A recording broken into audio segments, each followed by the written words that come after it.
Hi, everybody. Welcome back to another Second Breakfast podcast. I'm Andy Roth, alongside Phil Duvall. Say hi, Phil. Hi, Phil. There you go. And we're going to do another long form. We have no idea how long this will last, which makes it pretty much like every other thing that we do.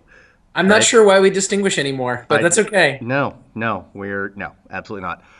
It would be This, great if this one was only like 10 minutes and we were like, whatever, I don't know, stuff and things. well, I think we've covered everything, so see you tomorrow, everybody. I like that you and I could talk for less than 10 minutes about anything.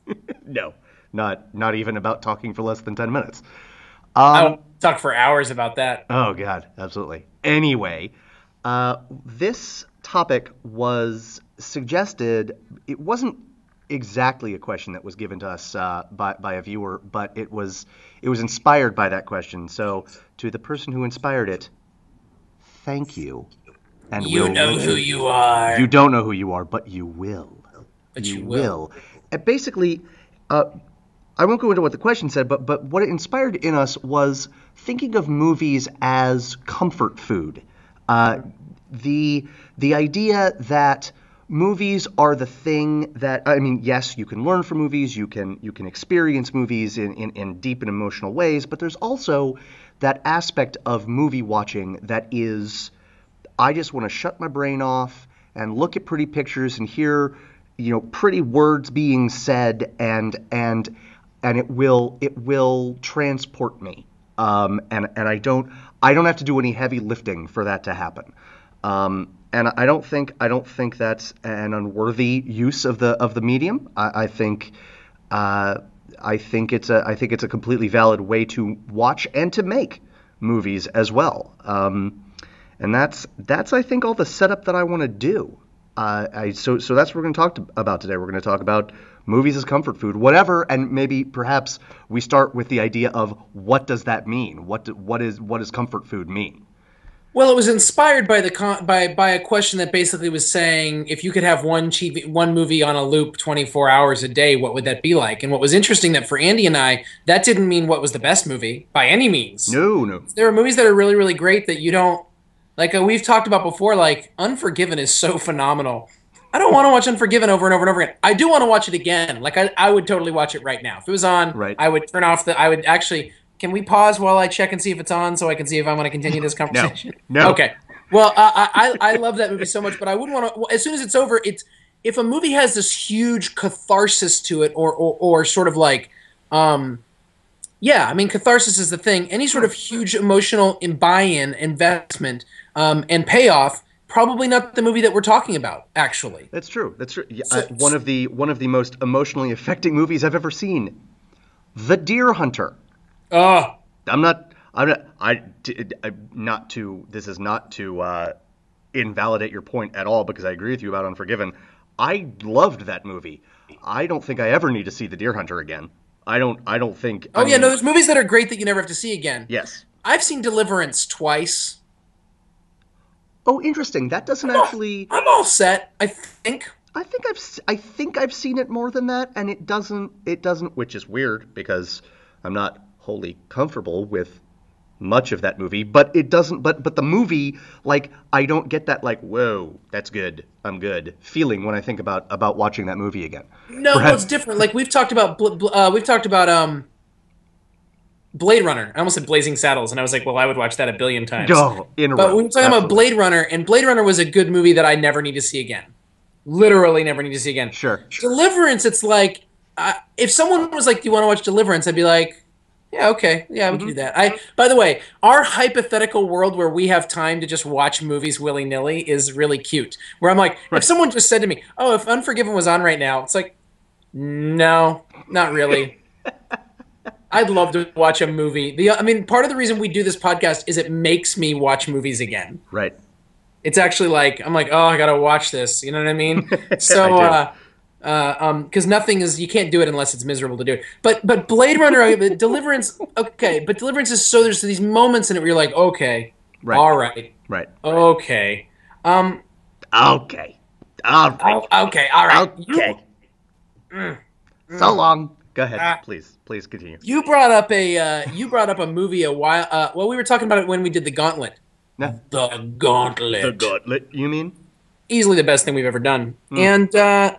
And in the Gauntlet, we talked about Christmas movies, and you mentioned the fact that A Christmas Story is shown on a 24-hour loop, or it used to be. I don't know if it still is. 24-hour loop on cable on Christmas Day, I hope so. and it should be. Yes. And it's one of those movies. I think Christmas Story is the ultimate comfort food movie. Comfort food. Comfort. Oh my god. Comfort food. Comfort food. It's the it's the ultimate comfort food movie, and it's perfect in that sense. And I think it's gonna be the benchmark for any movie we talk about for comfort food movie. I think Christmas Story is to me the Shoot your eye out, kid. exactly everything about it. I love it. I love that part. I love that so part good. with the kid who like, we're gonna see Santa Claus. I like Santa Claus. It's a wonderful movie. It's a wonderful I movie. like The Wizard of Oz. I do think it's a perfect movie as well, and specifically, I do think it's perfect for this, and I do think it's sort of whatever your definition of comfort food is when it comes to movies. I think that A Christmas Story qualifies, but I want to explore this definition a little bit further because I don't think I'm saying anything revolutionary here, but that means different things to different people, and there are different comfort food movies for different people, and even in my life, I can think of times when I could watch a particular movie over and over and over and over again, and then because I was at a different place, at another time in my life, I couldn't. Right. And I want to take this opportunity to say, while this is a wonderful, a brilliant, one of the best movies ever made, I wouldn't necessarily call it comfort food, but Lawrence of Arabia, which is absolutely brilliant. Just so exciting, just such an exciting and thrilling movie in every way. A friend of mine from high school, who will know that I am talking about him when he sees this part, apparently, like, the running joke in his family is that if they're just sitting around doing nothing, his dad will be like, so, anybody want to watch Lawrence of Arabia? It's like, yes, because I didn't need to do anything else for the next 4 hours. Which I think there's something sort of beautifully simple about that. Like, Yeah. oh, well, clearly it's one of the greatest movies of all time. I will just watch it all the time. I can't say that Lawrence of Arabia is one of my comfort food movies. I can't say that I've ever seen Lawrence of Arabia. I am so excited for the next time I see you, which is when you're going to watch Lawrence of Arabia. That's fine since I mean, we're never going to see each other, so that's. Phil. I think the last time I saw you was well, anyways, that's another story. Was it the wedding? Have I seen you since my wedding? Which was 4.5 years ago. I saw you once after that. Did you? Yeah, that's how long it's been. Wow. 'Cause I came to wherever that place is where your school is, and we went to some place where we ate food. A Well, that narrows restaurant? it down. Okay, moving back to Toy Story 3 had just come out because you were telling me Toy Story 3 was so amazing and I hadn't seen it yet. So whenever that. Okay. You know what? Comfort food movies. Pixar. Always a good go-to. Always a good go-to. Well, this is an interesting subject because my daughter has just gotten into WALL-E, which is amazing because it's perfect for her because there's not a lot of violence, not a lot of scary stuff. It's just this, like, she sees him and she's like, WALL-E, WALL-E, WALL-E. Not she a can lot just of... point at the screen. No dialogue. Exactly, not a lot of dialogue. Till the end. Sure. But it's actually, like, becoming my favorite Pixar movie, but it's also not... No, I'm lying. I would watch it anytime. I'm trying to say that, like, I don't know. There's an emotional catharsis to that movie that I don't ever want to lose. Right. And I don't feel that way about Christmas Story. I almost feel like a movie, for me, a comfort food movie needs to have almost no buy-in. Interesting. Well, okay, a quick story about WALL-E. I went to see that with dear friends of mine whom you know. They're currently living in China. Hello, China. Whatever. China. I'm just kidding. I have no problem with the whole country Phil, or the people who live we're there. not in a position to just block out that market. Vegas right could not be choosers, my friend. I'd like to take this opportunity to say I love China. China. All Gangbusters 1.5 about China. billion of you. Yep. So we saw it, and the movie theater was packed with kids and their parents, and when I don't care about spoilers, when we think for a moment that Wally has exploded, there were audible sobs in that theater, and none of them were coming from the kids. None of them. No, they were all coming from heads that were above the back of the theater chair. And yet I can't imagine a more just compulsively watchable movie than Wall-E. And actually, Well, I've watched it 4 times in the past week because of my daughter, so Awesome. you might be right. awesome. You know what? Let's talk about that for a second, because that, I think, segues neatly into just an entire. It wasn't a genre until it wasn't the only kind of movie being made. Silent movies. I think many of those fall under comfort food. You can watch any 5-minute chunk of a Buster Keaton movie, and while I think you should always take the time to watch the entire movie, and they're not super long. I mean, most of his movies are between 70 and 80 minutes long, but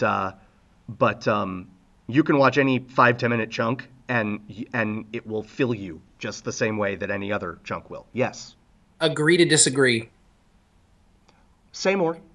Oh no, I'm all done. No, I'm just kidding. Say more, please. Of course I will. Internet. I know you hate me so much. I'm the worst person in Internet. the world. So I know. Look what you have to put up with on a daily basis. I'm interviewing co-hosts in the next week or so. That's a new one. That Oh my hurts a God, little Phil bit. heard that. No, That go ahead. stings. Please, go ahead. Can I? Hey, Andy, I heard you were interviewing co-hosts. Can I interview? No, Oh. all the slots are full. We've talked before about black and white and color, and I think that the thing about black and white is that there's a certain amount of you just got to have a certain amount of buy-in for black and white. You have to like get your head around the idea that you're going to see a black and white movie and a silent movie. And so I'm not saying you're wrong, because it's funny. There are times, and specifically for you and I, like Buster Keaton, I think that's actually true. Like, I will just throw him on. Yep. I'd love to have him in the background right now. That would be great. I love Buster Keaton movies. If there was a Buster Keaton channel, I'd be so happy. Oh, But yeah. from the point of view of like pure comfort, like pop it in, like I always have to get my head around the fact that a silent movie is playing. I almost want to hear dialogue. Okay. When a couple years ago, TBS was doing this thing where it was showing some crappy romantic comedy, and it would just show it twice in a row. Like, it would literally be like, How to Lose a Guy in 10 Days at 5, and then again at 7. I remember this. Yeah. Why did they do that? I don't I know. loved You know that as why? a concept. Because I but- watched it. That's why. Because it would like I'd turn it on. Because what? Okay. Because what's the worst part about turning a movie on? We're turning on the TV and the movie's in the midway. What's the worst part? because you don't get to see the whole thing. I never get to see the beginning of that movie. Yeah. Don't worry about it. The beginning's coming up right after the end. And the great part about it is it's like you don't, because it's a crappy movie, you don't actually need to know the beginning. Right. Romantic comedies are such they're like Twinkies. They're like Twinkies, okay? They're like I'm going to go beyond that. They're like ding dongs or chocodiles. Do you know what a chocodile is, Andy? I don't. Well, let me help you. A Hostess brand, it's a Twinkie covered in the chocolate from a ding dong. It is a chocolate covered Twinkie, and it's called a chocodile. I just got. You're oh welcome. God, the Or arteries it's- there. Ooh. It's Okay. like It's like one of those items, or like McDonald's even, which is that it is utterly false. It is completely disingenuous. It manufactures, just like McDonald's puts stuff in the burger to make it taste like meat because it's not all meat, so they have to come up with a way to do that. Right. Romantic comedies basically manipulate your brain to make you think that you're actually seeing, like you're actually being in love and finding all these things, and that there's such Right. thing as all these ideas that they put forth in these that are just utterly false and do the same thing to you that eating 7 double doubles or 7 Big Macs would do to you. Right. Like, It's just like it fires that part of your brain, like. and it without only makes burning you it. want more. Yes, And yes. meanwhile, and I mean this, crushes your soul into a dark little crazy like thing that's like, I need to look like Jennifer Aniston to get the eye in the world. I wish I had Matthew McConaughey's abs. I need to interject here because viewers, I love romantic comedies. I love them, Yes. but I completely agree with Phil. Total agreement. Complete agreement with Phil right now. I Well, want to talk about yeah. I want to talk about one romantic comedy in particular that was absolutely comfort food for me. Um, Oh, please let it be You've Got Mail. Please let it be You've Got Mail. it is Please not. let it be You've Got It Mail. is not. It is not. You've got mail. I've watched that so many times on TV. Here, okay, okay. Not a Well, good film. now, I mean, now you poke the bear. I got a story about You've Got Mail. I was No, no, no. watching But it. first the other one. No, Okay. no, you are not the boss of me. So You've Got Mail. I was watching it, and I was in a relationship, and I was watching it with my girlfriend, and about like 8 hours into the movie, right? Because that movie, it's like 14 hours long. It has to be, right? 8 hours into the movie, I was like, I kind of have to use the restroom. But it's gotta be ending soon. So I'll wait. 8 hours later, the plot had advanced not at all. Oh no, there's no plot in that And movie. I was like, I'm gonna die. I'm just gonna explode. Oh no, I'm gonna miss the climax. And even though it's a romantic comedy, you know what the climax is gonna be. They're gonna get together. I'm gonna miss it, and I will have wasted the last 16 hours of my life. But I can't wait. I can't wait. So I go, and I come back, and nothing has changed. And nothing changed for seemingly like 45 more minutes. And I was like, this movie is the song that never ends. It just goes on and on, my friend. Which is why, to me, it is an almost perfect comfort food movie. Fair enough. It puts people in front of you like Tom Hanks and Meg Ryan in her prime. Yes. Where you're just like an inkling past her prime. Yes, And agreed. it's just like, here, watch them be cute. And you're Indeed. like, I will. And it's not Sleepless in Seattle, which is like, just has so much emotional charged stuff at the beginning because it's got the son and it's got the dead wife. No, And so it's totally. it totally crushes you. You've Got Mail is just like, it's just like cotton candy. Yes. And actually, that's a good phrase to take me into the movie I was going to talk about, which is Love Actually, which is a movie that I own, and I do like it. It is not a bad example. Don't shake your head. I can't help it. It was a natural reaction. You're just the worst. It is. There you go. I use the abbreviation. The worst. It's the worst. Right.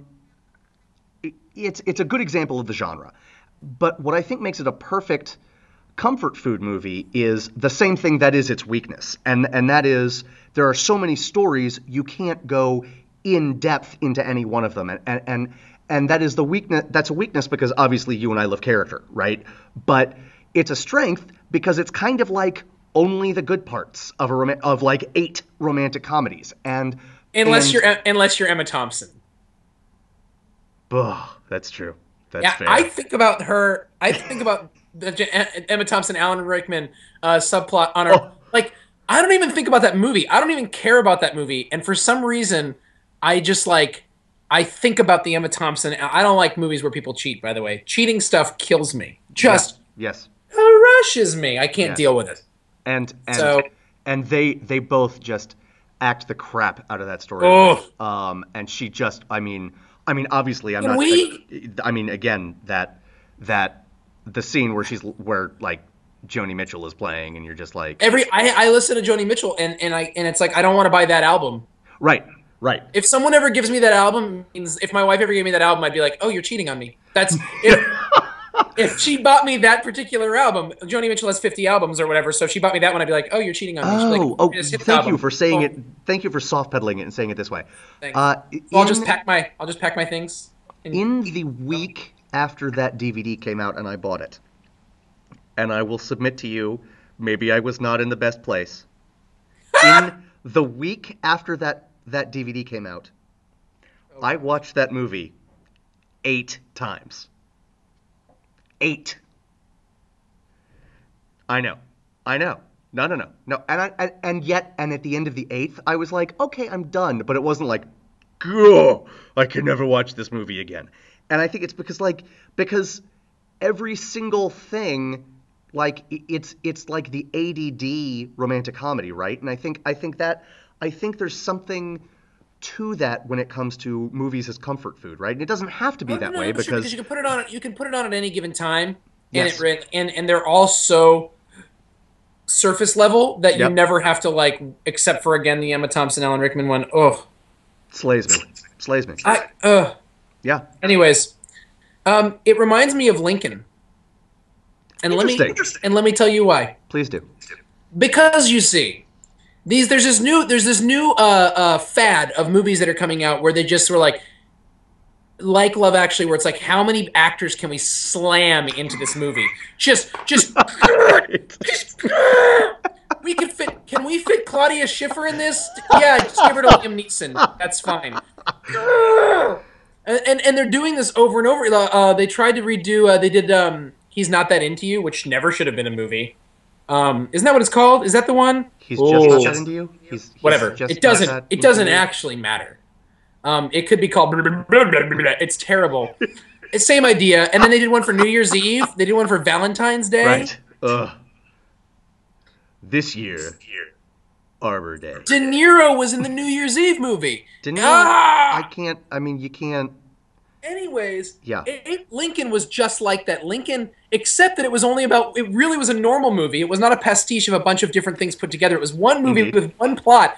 Didn't even really have a subplot, by the way. It was really like a one-plot movie, which I'm fine with. And by the way, Daniel Day-Lewis and the dude who plays. Who's from? I knew him from Flight of the Conchords originally, and then he is Gale on Breaking Bad. He plays a senator in this movie. Whatever his name is. What's his name? You know his name. It's something. David Costabile. That guy is awesome. Anyways, when I saw him, I was like, "It's Gale," and the whole theater told me to shut up. But I didn't actually say it out loud. I just felt it oddly. But he's great, and Tommy Lee Jones is Daniel Day-Lewis and Sally Field. Those four, and then everybody else is just like, I'm telling you. Kevin Kline played a wounded soldier in this movie, and I didn't even see him. What? Didn't see Kevin Kline in the movie. Wait, are you serious? Yes. Is that a joke you're making right now? No, that's a real thing that happened.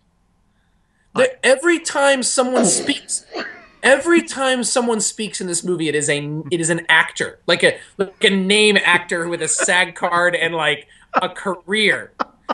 It is so crazy. And that actually, because every time the camera does some weird panning, because the editing in the movie is so ridiculous, every time it pans to a new character, I'm like Love Actually, I'm like, who's it gonna be next? Right, who's it gonna be? It's like at the very beginning, where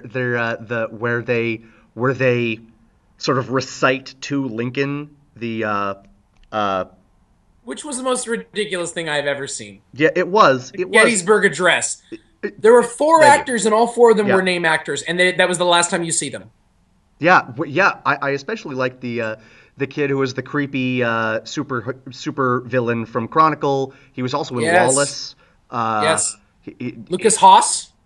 Yes. I was trying to remember who the other guy was. Lucas Haas been the same age for 20 years? Yes. Is like he and Seth Green? Do they live in hyperbaric chambers, where they don't? Where Suspended? Thank you for saying Lucas Haas, because that brings up another comfort food movie that I think a lot of people don't know about, but I could literally watch. Can I say though, real quick though, I am now officially calling Lincoln a comfort food movie. We know how it ends, just like we know how romantic comedy is going to end, but we still feel the joy of and it's not like you know how it ends because you've seen the movie before. You know how it ends because it's Abraham freaking Lincoln and it's the passage of the amendment. But this is the best part. It's all about the passage of the 13th Amendment, but the best part is most of us are such bad students of history that we were like, is this when it passed or did it pass some other time? I don't think that's necessarily true. I will give credit to the filmmaking on that. I was sitting here going, okay, by the time we got halfway through the movie, because at the beginning of the movie, I wasn't sure if it was going to be about Lincoln or if it was going to be about the 13th Amendment. Well, since it wasn't called 13th Amendment, it was called Lincoln. Right. Crazy me, I thought it would be in any way a movie about Abraham Lincoln. It's fair. No. It's a fair assumption. And so at first I was like, they're talking about the passage of the 13th Amendment, and I was like, so is this when it passed? I don't really know the date that it passed. Is this another unsuccessful attempt at it passing, and then we'll see something else happen in the movie? Right. When did the 13th Amendment? And then by about halfway through, when I realized the entire movie was about the 13th Amendment, I was like, will it damn well be passing in this movie?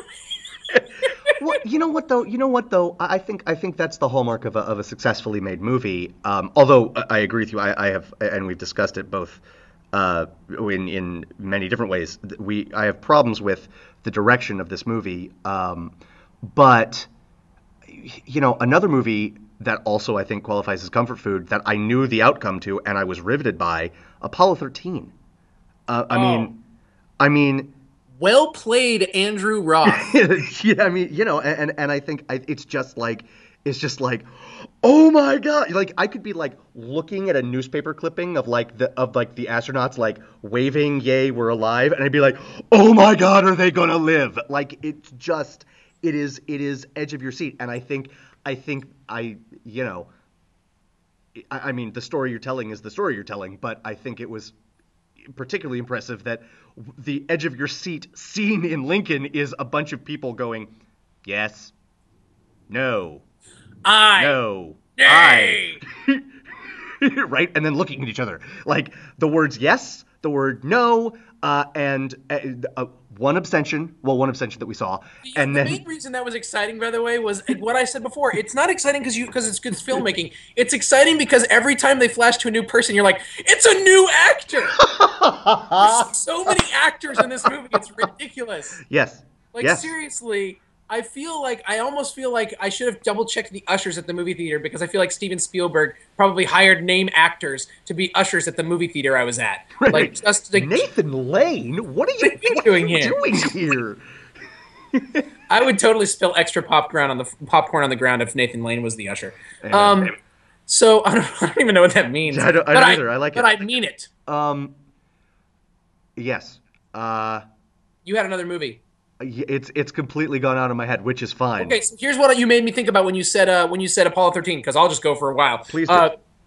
The year that Apollo 13 was nominated for Best Movie, yes, it was nominated with 4 other films way back when. Remember the yonder days when we used to only nominate 5 movies instead of 10, which is so stupid. The Academy is so stupid. Anyways, 5 movies, and the big critique that year was that, I mean, none of the movies were like, anyways, it was all popcorn movies, or I would even say, listen to this list of comfort films. Can't wait. That were nominated for best film. If my memory serves me well, okay, which it totally does. No, yeah. Apollo 13. I hate you. Go ahead. Apoyo Tredici. How do you say Trece? That's right. Apoyo Trece. It's in Spanish. I watched it in Spanish. Braveheart. Okay. Which you and I have discussed is not our favorite Scottish kilt epic of 1994, or 1995. But nevertheless, not a bad film. No. And we'll get there someday in Project Melway. Please, continue. Is it 1996? Apollo 13. I think it's 1994, and it's not 1994 because Pulp Fiction was 1994, so it has to be 1995 or 96. I think it might have been before Pulp Fiction. I think it was. It's not. Please don't do this to me. Okay, you continue. Continue, please. Okay. I want to hear the other nominees. My first man date with one of my best friends ever, we went and saw Rob Roy, and that was in the February of my... Or no, it was in 1995. Braveheart came out in 1995. Please continue with your nominations. Oh, Apollo 13, Braveheart, Sense and Sensibility, Babe, and then I don't really care about Il Postino. I don't really care about Il Postino. But nice. The other 4, and we'll just ignore it since it's Italian, but the other 4 are legit comfort movies, every single one of them. And I think there was a lot of complaining about the 1995 slate because it was like that. And normally there's movies where you're like, Schindler's List.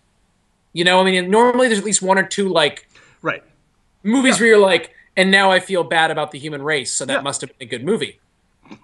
And but this was like Braveheart, rousing second best Scottish kilt epic of the year. Apollo 13, rousing story about American can-do-ness. Babe, rousing story about a talking pig, but that's okay because it's awesome. I was going to say, Sense and Sensibility. Step off a Babe.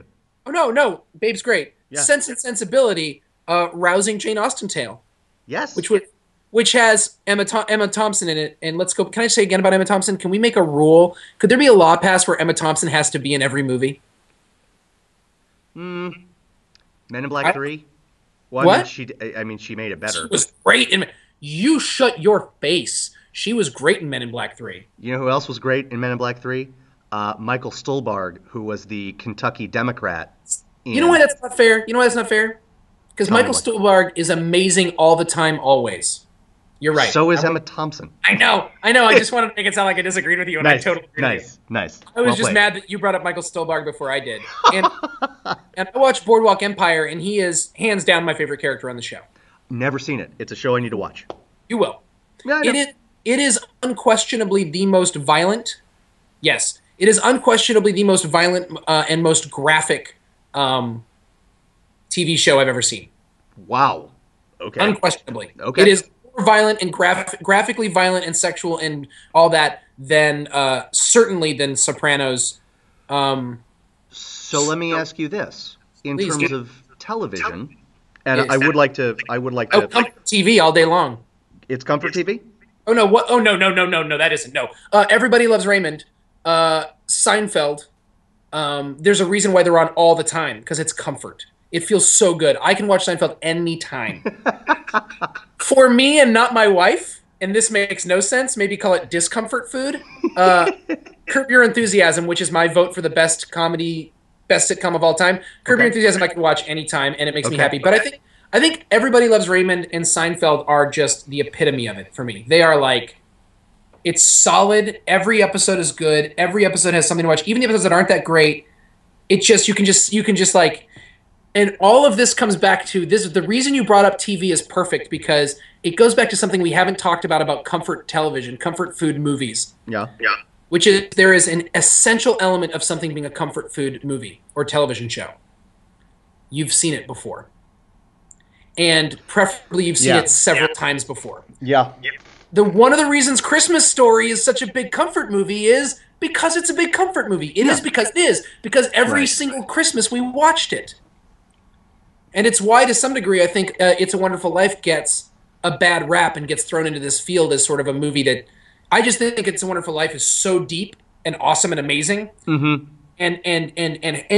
frankly harrowing on some level that to put it in with a movie like Christmas Vacation or Christmas Story or Scrooged, all of which I love, is a little bit short-sighted. I agree. I'd like to say more about that though, because I think.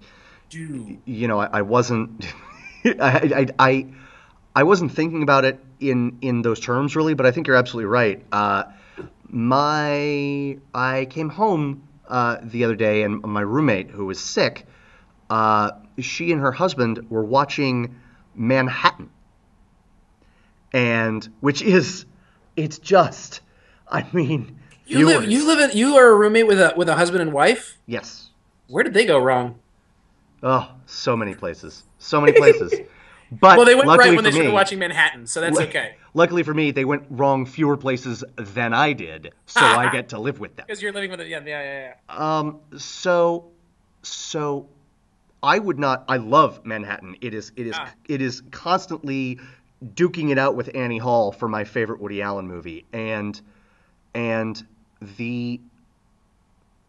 but I wouldn't ever consider it comfort food, but she clearly considered it comfort food, right? Like, it was like, that was just understood. I'm sick. I'm going to watch Manhattan.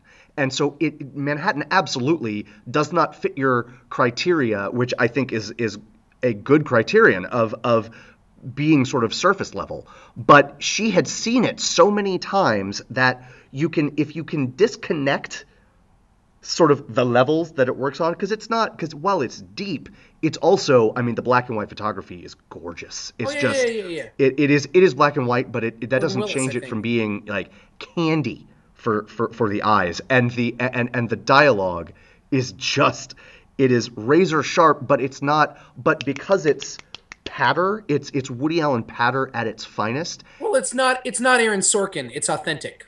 It's actually it's authentic, not just clever. It's smart. It's not just clever. I agree. So right, smart, not clever. So here's a question for you. So does a comfort movie? Do you only watch when you're sick? Is it if you watch something when you're sick? Does that make it a comfort film? I will say yes to the second half of that. I think if you watch it when you're sick, if you choose to watch something when you're sick, like. One of my favorite movies of all time is a Kurosawa movie named Ikiru, and it's about a guy who finds out he has stomach cancer and 6 months to live, and he fights through red tape to build a playground. That Yes. is it. I have just, like, spoilers, that's all that happens. It's 3 hours long, it's in Japanese, and by the end I am sobbing so hard I'm not even human anymore. Kira Kurosawa is so good at doing things. Oh my god. But I would never watch it when I was sick because I want to experience Well, that's how I every little feel. bit Yeah. of that. I mean, okay, so here's an example of like a comfort movie that's not. At first, I was thinking when we were having this, before we were doing this, I was thinking about comfort movies, and obviously my go-to guy, my man, is Quentin Tarantino, Sure. and I love him so much. And part of the thing I love about him is his movies are so freaking entertaining Yep. that you don't necessarily realize how good they are. I would agree with that. I would They agree with that. never scream important movie. Right. Like there's a movie that we would call the important movie, okay? Right. English. No, I don't want to talk about that. King's Speech. King's Speech is an important movie. Yes. Schindler's List is an important movie. Yes. Important meaning this is important. Lincoln. I mean, my God, if you don't see Lincoln, you're not a good American. It turns out. That's actually they're gonna find out who hasn't seen that movie, and they're just gonna revoke their citizenship. I found that out See it recently. now. Steven Spielberg is like Sorry. he's just like a important movie factory. Agreed. Which I'm not. Which doesn't mean he's a good movie factory, just an important movie. But Quentin Tarantino never makes important movies. They're just amazingly good and they And amazing entertaining. Inglorious Bastards is what I wanted to talk about because at first I almost called it a comfort film movie because I will watch it if it's on. I'm like click and I just sit there, especially like sections of it. Yeah. But I have realized that it doesn't fit the bill because first of all, Inglorious Bastards, unlike Love Actually, has like that's the first time those two movies were ever compared. Inglorious Bastards has very few scenes. It has a bunch of really long, or it has basically several really long scenes. Yes. It's kind of fascinating. Yeah. The first scene lasts, and so Tarantino plays with tension so much, and the end is so cathartic. Oh yeah. Yes. Like, yeah, it's like you're watching. It's almost like a short film festival or like a 10-minute play festival that are all linked. You know, and I don't say that to denigrate it at all. But I think something that sort of tips it towards maybe comfort food is you can watch a segment of it and be. But I guess, or just nourished, if because you it's will. just I just had so much fun watching it. Yes. That's what I think about. I had so much fun Yeah. watching it. And Kill Bill, I could do the same with those. Although again, and because it's so long, you could just watch it at any given point. I love the Kill Bill movies. Still waiting for him to put them together into the original way he had it and put those out. The But Whole it Bloody reminds Affair me. is that Yeah, he calls it that, and it's not out on. I don't know what his deal is. I mean, what's he waiting for? I mean, we'll give him money. Tarantino, It's we'll true. give you money. It's Like, true. I don't even have any money, and I'll give you money. Come on, Yeah. dude. But it is funny because it reminds me about Inglourious Bastards. We talked about Lincoln, and we're like, we know how it ends, and that's one of the most amazing things. We should do like 4 hours on Inglourious Bastards because it's like you're watching and you're going, well, we know the plot can't work because Hitler doesn't die like this, right? and it's the most ingenious. I don't want to talk about it. It's just the most ingenious movie. But it it's can't be amazing. comfort food because of how cathartic the ending is. It's too much. It pulls too much out of me. Interesting. I've never been more exhilarated. I've never been more exhilarated in the movie theaters in my entire life than I was during that scene. That's And it was really not well just said. positive. It was like positive and negative and hate and love and like all this stuff. I The literally true was meaning like, of catharsis, right? Like Yeah, yeah. like you're almost. I mean, this word has become funny, but like you're almost spent. You're like, oh, yeah.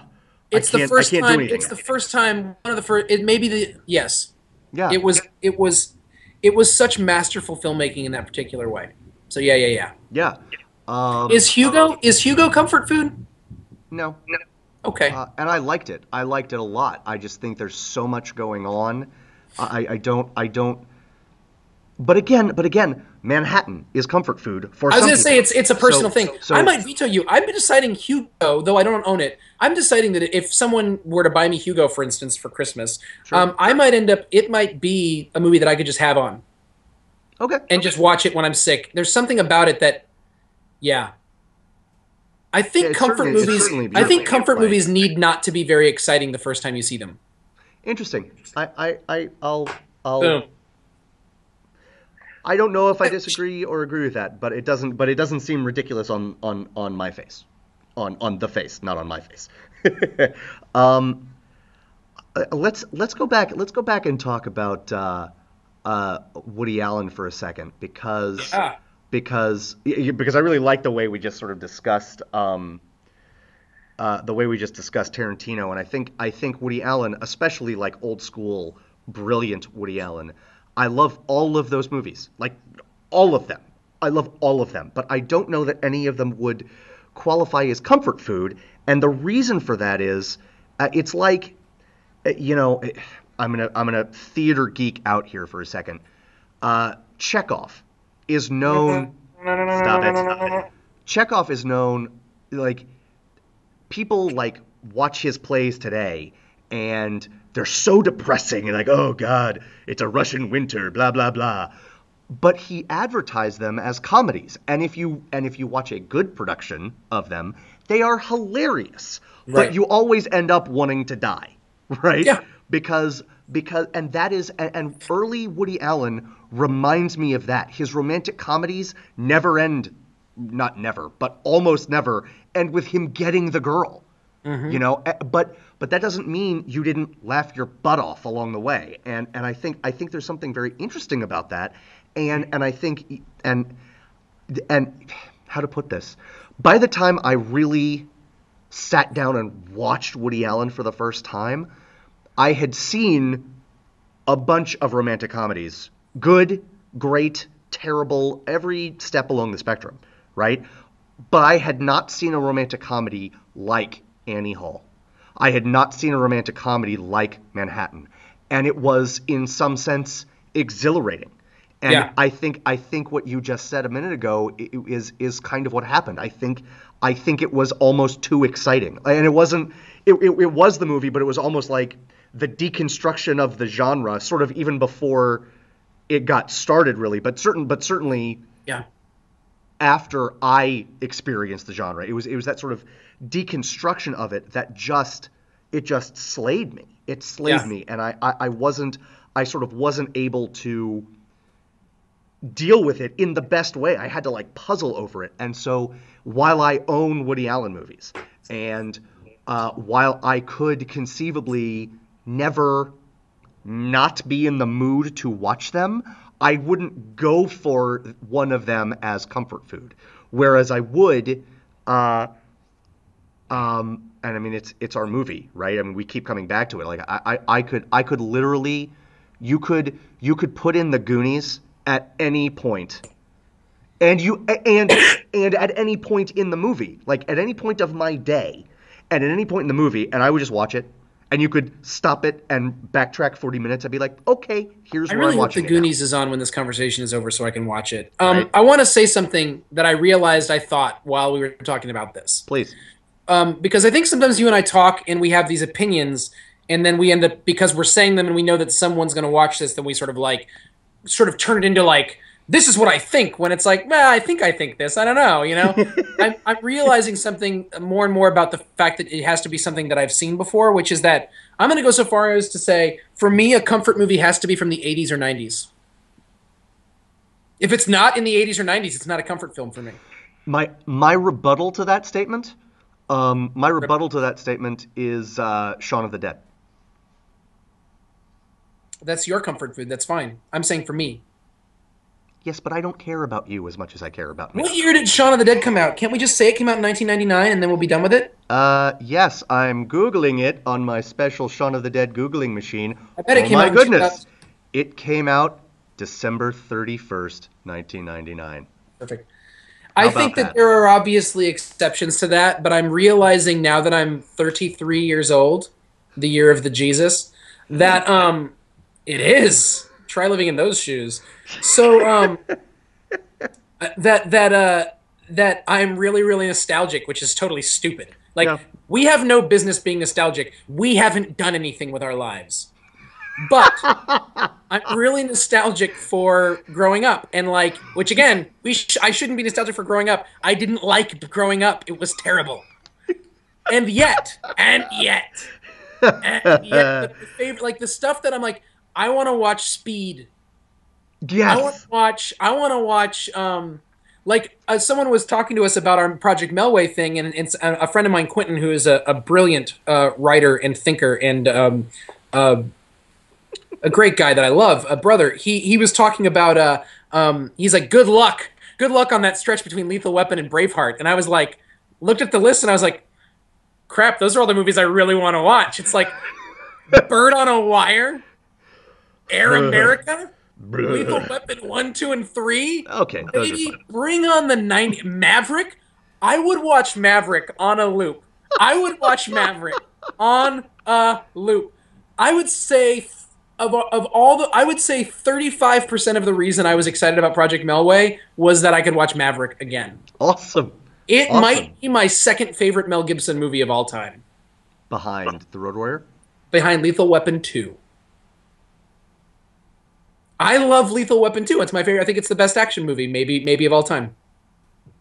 I mean, I'm going to rebut that for me with another absolute total comfort food movie, Die Hard. Yeah. Oh man. So my list is Die Hard, Lethal Weapon 2, Terminator 2. By the way, we should show you my age, right? Because it's all 88 or 89. 80. Can you hear my dog snoring, by the way? Can you hear my dog snoring while I talk? I'm boring my dog. Oh man, that's. But I'd say like Lethal Weapon 2, Die Hard, or Lethal Weapon 1 and 2 are. If you liked one more than the other, I'm not going to get offended. But Sure. Lethal Weapon 2, Die Hard, and Terminator 2, like they cover this sort of basis of what an action movie should be, can be, will be. I mean, so yeah. I mean, Lethal Weapon is the buddy cop flicks. Mm-hmm. Die Hard is the guy alone. Like Die Hard spawned an entire genre. Right. And then Terminator 2 is the ultimate sci-fi action flick. Sure. Doesn't feel like a sci-fi movie. You don't feel like a nerd for watching it. The one thing I'd say, the only issue I take with those, because I think you're right. There were Man Alone Against the World. I mean, yeah, like Gary movies. Cooper and yeah. I mean, sure. Yeah, but even more current to Die Hard. But what you had in the 80s until Die Hard was the man, and I think this plays into the comfort food aspect of it too. The man who was standing against the world was superhuman, and I don't mean Captain America. I mean Arnold Schwarzenegger is not my species. He is something else. Can we talk about and Sly Stallone? Those are the big guys, and then Bruce Willis comes along and looks like a normal person. Dude and a wife beater, and he was and he's like. Come out to the coast. We'll get together, have a few laughs. You know what I mean? And it's Totally, I do. Like if I were ever in that situation, I would die immediately. But if I didn't, but would you die hard? I would die hard. Okay. I wouldn't die hard. I would die so easy. You would die so soft. It's so soft and easy. It's over easy. It just embarrassing. Maybe like that Charmin, like that. I get the toilet paper with the aloe in it. Yes. That's how you would die. That is me. That is I. But were I to find myself in that situation, and then I would find myself safe the way he does in the elevator shaft, I would totally say something like, "Oh man," you know? Oh man. And that's what he does. By the way, and it. I'm done. Go ahead. just the fact that Arnold Schwarzenegger is coming back into our lives as a film star again. Yes. And I cannot speak openly. I don't have words for how excited. I didn't realize how excited I was until I saw the preview for his next movie. Yeah. And holy crap, I am so excited for his next movie. Like, Right. The Retired Sheriff, like whatever it's called, it doesn't matter The what Last it's called. Stand, I think. Sure. Yeah, The Last Stand. They should call it Schwarzenegger. And it doesn't matter. I am so excited for this movie. Which How do you brings us feel, to another Sheriff? question. Old. Who is the ultimate comfort food movie actor? And I don't think that we should answer that today, but I think that should be another conversation that we have. Oh, that's a good one. Like, I mean, guys like Schwarzenegger and Tom Hanks belong in there. Like, there's people who have entered our subconscious in such a way where we're like, we trust you, do whatever. Yes, and it's a way that and it's a level of trust or a type of trust that we don't have with, say, Daniel Day-Lewis, who we're like, wow, you're going to give me a great performance, but you're also going to like like saute my face while you're There's doing a it. there is a quote that I don't think I have here from my favorite playwright and one of my favorite authors, David Mamet, when he's talking about acting, and he talks about how in the olden days they used to bury actors like outside of the graveyard, outside of the city lines, down by the crossroads, and not put names on their graves because that's how scared they were of those people, because the actors were able to actually They could pierce tap someone to the into- soul. Okay. Yeah. Or there's a blues musician by the name of Skip James who was amazing back in 1928. He recorded a bunch of blues stuff, and then he stayed alive, but his best stuff was from when he was early. And he was quoted as saying, and a lot of blues musicians were known for being entertainers and like, look what they can do. And he said, I don't want my music to entertain people. I don't want to entertain people with my music. I want to deaden their minds. I want to deaden their minds with my ability. And I feel like that's Daniel Day-Lewis. Like, Daniel Day-Lewis, you're not safe. You're not safe. Right. The only thing you know for sure with Daniel Day-Lewis, you're going to get a hell of a performance. Yes. And yes. That's the only thing. He will never overdo it. He will get big when it needs to be big. Right. And he will be small when it needs to be small. But he will never... It is so automatic with that cat. The way he does it, it's almost antithetical to anything that he does being comfort food. I know. You're right. Well, I think, unless you have something pressing, I love that idea, by the way, discussing the comfort actor. Yeah, I like that a lot. But I think we should wrap up because we've already put your dog to sleep.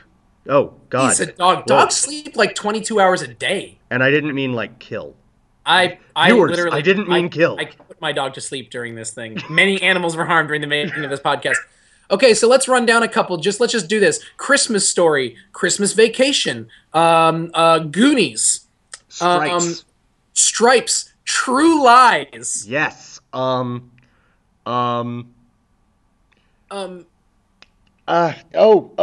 gonna Maverick. I said Maverick. I'll say Maverick. One of a number of Bond movies.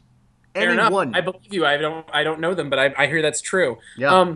The first Star Wars, for me, is comfort. Also, the third Star Wars, but not the second. Yeah, agreed. Yeah. Okay. What else? Oh gosh. There's so. Did we say? Yeah, we said that. Okay.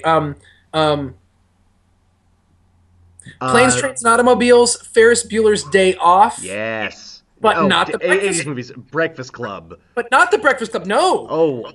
Because I love it, but I get too emotionally involved in the Breakfast Club. It hurts me too much because I'm too sensitive. I'm gonna agree with you, but it's close for me. I hear you. Hey, legit. Totally legit. Yeah, it's close. Any Westerns that are comfort? Oh, Tombstone. Tombstone's a comfort movie. Yeah. I'm your Huckleberry. You are my Huckleberry now. Yes. I love it. This is so much fun. Escape from New York. I still haven't seen that movie! Oh my God, I am so excited! I am so excited for you to see that movie. Jaws is now comfort food. Yes. Jaws is the perfect movie because it is both comfort food if you want it to be, or not if you don't. Agreed. You can be as invested or as uninvested in that movie as you choose to be. You can watch the USS Indianapolis scene and weep like a child, or you can watch it while talking to other people. Yes. And somehow it doesn't manage. It never loses its luster. I wanna say this about Jaws, and then we can either wrap up or go on to another movie. I think in a movie that is remembered for a shark eating people, and it is a perfect movie. I think the two most perfect scenes in that movie take place around dinner tables. Fascinating. Where, it's the Indianapolis speech and everything else that goes with it. Mary Ellen Moffat. She broke my heart. But also where Roy Scheider has the wonderful moment with his son. Yes. Where they're mirroring each other and he's like, give us a kiss. And then the kid's like, why? He's like, because I need it. And you're just like, oh. And that is emotionally involving, but I could watch that scene 24 hours a day. I thought of a Daniel Day-Lewis movie that's comfort food. Go for it. Last of the Mohicans. Nice. It's perfect, and it made me realize while I was watching Lincoln, Daniel Day-Lewis may be the greatest American actor of all time, and he's not American. He's Irish. Irish. I don't have an Irish. He's not American, but he has played Hawkeye. He has played the guy from Gangs of New York, who was amazing, like Yes. the quintessential New Yorker. He has played the greatest American of all time, Abraham Lincoln. Like, there must be more. Did it? I agree. I agree. Daniel Day-Lewis, greatest American actor of all time. Not Happen- known. Happens to be Irish. Not known for being comfort food, but I think you're right. Last of the Mohicans, if it qualifies, and I think it probably does for me as well. Obviously, it qualifies for you, and that's totally valid. If it does for me, it's the only one because No, it's really it. It's really it. Just curling up with my left. Oh, foot. also there will be blood. No. Has Sean Penn ever been in any comfort movies? Fast Times at Ridgemont High. Yes, farewell. Well done. Well Yeah. done. Yeah. Played. Yeah. Okay. Also, Bad Boys, not the Will Smith one, but where I can't. No. Trust me. I know. Yeah. I don't consider that a comfort movie because it's too dark and violent. But I'm just throwing it out there. I'm not even saying that I think that. I just that was just another okay, possibility. It is honestly, it's probably been over 20 years. have since we I've talked seen about the it. fact that when they first wanted to make Three Stooges, it was going to be Sean Penn as Larry, Jim Carrey as Curly, and Benicio del Toro as Mo? How did we not let that happen? I'm And instead very it sad. was some guy I've never heard of, another guy I've never heard of, and that other guy. Right. From Thank Will goodness. Smith. Thank goodness. Will Sasso is getting work. Will Sasso, everybody. You know who says that? Mrs. Will Sasso. She's the only person who feels that way. That's true. I got nothing against that guy. I don't either. I don't have a. I don't either. don't know. He's great as the crazy bartender on How I Met Your Mother. You know, See, there you once go. or twice, like when he does that. Okay. Well, anonymous viewer who will know who you are, I hope that by taking almost an hour to not really answer your question, we have answered your question. Somehow that works. Does that work? I feel really good about this. I'd I like to feel- point out that tomorrow will be our mailbag. Folks, Yes. we need mailbag questions. We don't do? need them. We actually have a plethora of them. You do know what a plethora is, right? Three do. Amigos. Another comfort movie. Gonna get it. Parenthood. Parenthood. Gotta get it. Parenthood. Yes. Parenthood the movie. I Yes. watch Parenthood the movie so many times. My wife is like, my wife is mad that they keep showing it because I'll keep watching it. She's like, oh God, not Parenthood again. She likes it, but she's like, oh, he's watching. She didn't even get mad. She's like, he's watching it again. He's so high strung. He's like a poodle. I wonder where he gets that Where from. he gets that. Where does he get that from? I have no idea. Is that grandma? Yeah, she's still alive.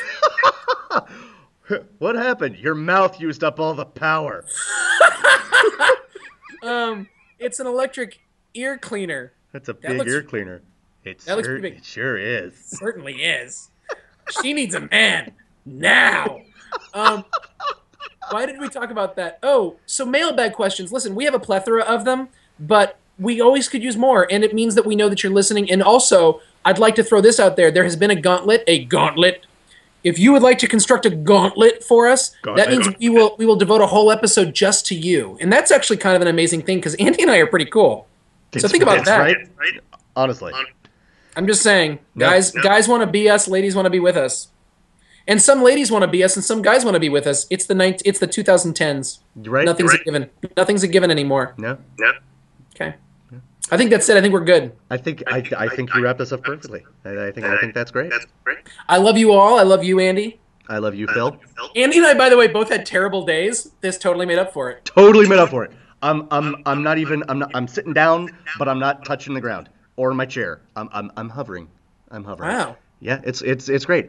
And I have you to thank for that. And I'm pointing at you, Phil, but I'm also pointing at you, the viewer. So thanks for that. Thanks for turning our days around. This has been Second Breakfast Podcast. We'll see you tomorrow for the mailbag. And, have a great day. Have fun storming the castle. Think it'll work? It'd take a miracle. Bye-bye.